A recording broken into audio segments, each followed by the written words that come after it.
तरफ से आज जो बैठक हुई है ये सिर्फ घोषणा पत्र के लिए नहीं है, पर ये हमारे न्याय पत्र के लिए है। पिछले 10 साल अन्याय काल से मुक्ति पाने के लिए जो अभी चुनाव आने वाले हैं, कांग्रेस पार्टी पूरी तरीके से तैयार है। और हमारा एजेंडा क्या है, हमारा मुख्य मुद्दा क्या है, यही उसी पर आज बातचीत हुई है। हमारे कांग्रेस अध्यक्ष और राहुल जी ने पिछले 63 दिनों में 5 न्याय को लेकर 25 गारंटियों की घोषणा की है और आज इन गारंटियों के ऊपर और इससे आगे भी और अलग विषयों में हमारी आर्थिक नीति के लिए क्या न्याय का एजेंडा होना चाहिए, हमारे विदेश नीति के लिए क्या न्याय का एजेंडा होना चाहिए, हमारे संविधान के संरक्षण के लिए न्याय का एजेंडा क्या होना चाहिए, पर्यावरण को लेकर क्या न्याय एजेंडा होना चाहिए, इस पर बातचीत हुई।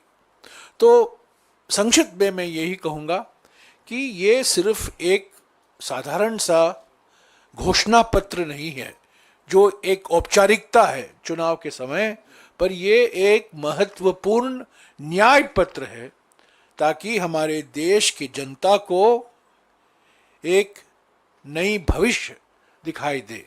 हमारे संविधान के प्रस्तावना में जो लिखा गया है सामाजिक, आर्थिक और राजनीतिक न्याय को लेकर, मैं एक बात और कहूँगा कि पिछले 63 दिनों में गुवाहाटी से लेकर बेंगलुरु तक, गुवाहाटी में 23 तारीख को राहुल जी ने 5 न्याय एजेंडा देश के सामने रखा।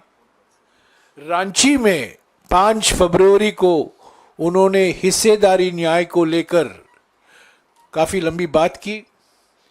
अंबिकापुर में 13 फरवरी को कांग्रेस अध्यक्ष और राहुल जी ने किसान न्याय की गारंटियों की घोषणा की।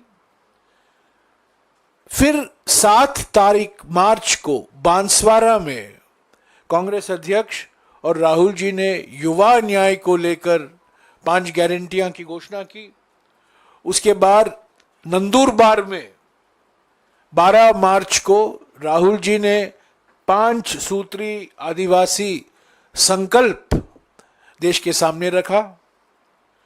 13 मार्च को धुले में एक महिला सम्मेलन हुआ जहां नारी न्याय की घोषणा की गई। 14 तारीख मार्च नासिक में एक बहुत बड़ा किसान सम्मेलन हुआ जहां शरद पवार जी, पूर्व कृषि मंत्री भी मौजूद थे, संजय राउत मौजूद थे और वहां राहुल जी ने फिर से किसान न्याय की गारंटी दोहराया। और अंत में 16 तारीख बेंगलुरु में कांग्रेस अध्यक्ष ने श्रमिक न्याय को लेकर और हिस्सेदारी न्याय को लेकर फिर से गारंटियां दोहराई। तो पिछले 63 दिनों में, 2 महीने में भारत जोड़ो न्याय यात्रा के दौरान कांग्रेस अध्यक्ष और राहुल जी ने हमारे 5 न्याय एजेंडा, युवा न्याय, नारी न्याय, किसान न्याय, श्रमिक न्याय और हिस्सेदारी न्याय, हर एक न्याय में जो हमारी मुख्य 5 गारंटियां जो हैं उसकी घोषणा की है और वो सब जानकारी आपके पास है और इसको आगे ले चला जाएगा हमारे न्याय पत्र में। और अलग अलग विषयों पर भी कांग्रेस पार्टी की क्या प्राथमिकताएं हैं, कांग्रेस पार्टी की क्या वादा कर रही है जनता को कि अगर उसको अगले 5 साल के लिए जनादेश मिले वो क्या कार्यक्रम लाएंगे, उन विषयों को लेकर। अगले 3-4 दिनों में कांग्रेस अध्यक्ष को अधिकार दिया गया है कि वो मैनिफेस्टो को या घोषणा पत्र या न्याय पत्र को वो अंतिम रूप दे। तब पहली बार गारंटी शब्द हमारे राजनीतिक शब्दकोश में राहुल जी ने इस्तेमाल किया कर्नाटक के विधानसभा चुनाव के समय। तब हंसी मजाक उड़ाई गई उनकी, खूब आलोचना हुई बीजेपी की ओर से। और आज वही व्यक्ति गारंटी गारंटी शब्द इस्तेमाल कर रहे हैं। एक बात याद रखिएगा, ये एक किसी एक व्यक्ति की गारंटी नहीं है, ये कांग्रेस पार्टी की गारंटी है। वहां मोदी गारंटी, यहां कांग्रेस पार्टी की गारंटी, एक विचारधारा की गारंटी, एक पार्टी संगठन की गारंटी, एक राजनीतिक दल की गारंटी, एक व्यक्ति की गारंटी नहीं है। इस पर हमारे न्याय पत्र में एक लंबा सेक्शन भी है, इस पर काफ़ी चर्चा हुई है। जिस तरीके से ईडी, सीबीआई और इनकम टैक्स बीजेपी के फ्रंटल संस्थाएं बन गई हैं, ये निष्पक्ष संस्थाएं हैं और कुछ संस्थाएं संवैधानिक संस्थाएं हैं, मिसाल के तौर से चीफ इलेक्शन कमीशन और सीएजी। तो संस्थाओं को सही ढंग से काम करने का पूरा अधिकार है, वो पिछले 10 साल वो अधिकार छीना गया है। वो सिर्फ प्रधानमंत्री और गृह मंत्री के इशारे में काम कर रहे हैं और इसके बारे में काफ़ी लंबी चर्चा हुई है आज सुबह और हमारे न्याय पत्र में भी इसका जिक्र होगा। क्या कदम हम लेने वाले हैं उनके निष्पक्षता को गारंटी करने के लिए। मैं आपको बता दूं, ये 30 लाख जो पोस्ट हैं वो सैंक्शनड पोस्ट है, वो भरे नहीं गए हैं। हमारा युवा न्याय का पहला गारंटी है भर्ती भरोसा। जो पोस्ट क्रिएट किए गए हैं, सैंक्शन हो चुका है, पर वो भरे नहीं गए हैं, ये 30 लाख नंबर है। केंद्र सरकार, पब्लिक सेक्टर कंपनियां, आंगनवाड़ी वर्कर सभी मिलाकर 30 लाख आते हैं। ये नए पोस्ट नहीं है, ये मौजूदा पोस्ट हैं जो पूरा भर्ती नहीं किया गया है किसी कारणवश। तो ये 30 लाख पोस्ट सैंक्शनड पोस्ट है वेणु सर, और जो भर्ती नहीं है, जो वेकेंट छोड़ा गया है। हाँ सिद्धार्थ, घोषणा पत्र में करने जा रही है। आपकी जानकारी अधूरी है, आपको बिल्कुल जानकारी नहीं है। मालेगांव में उन्होंने क्या कहा, भिवंडी में क्या कहा, गुवाहाटी में क्या कहा। आप देखते रहिए ना, आप गिनते रह जाइए, असम से लेकर उस सभी समाज के हर वर्ग की बात की। और जहां अल्पसंख्यक की जो समस्याएं हैं वो उभर कर सामने आई, उनके सामने कई लोग आए, शिकायत की, अपना उनका भय और डर उन्होंने जताया। तो राहुल जी ने उन मुद्दों पर भी उन्होंने बात की।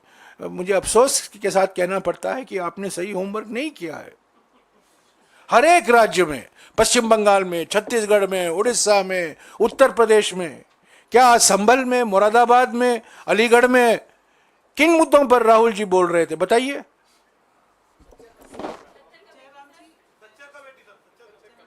तो अभी आप इंतजार कीजिए, कई समितियां हैं, आप इंतजार कीजिए।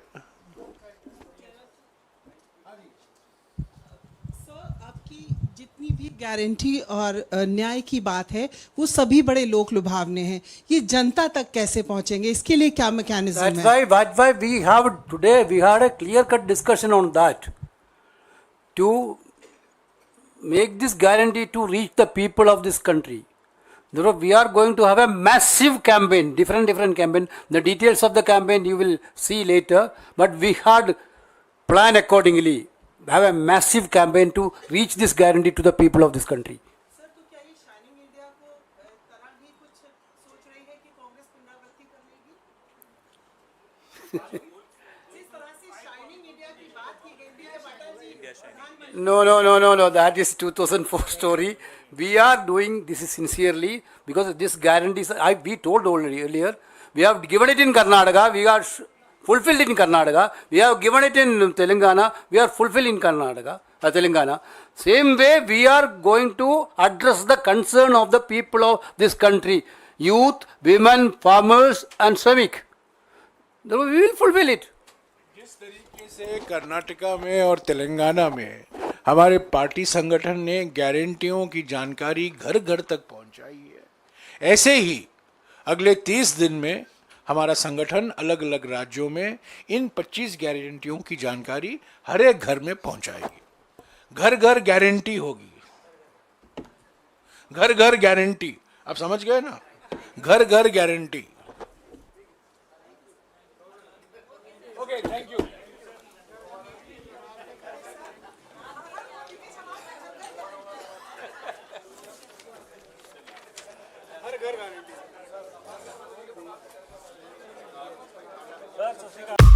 लेटेस्ट खबरों के लिए सब्सक्राइब करें हमारा YouTube चैनल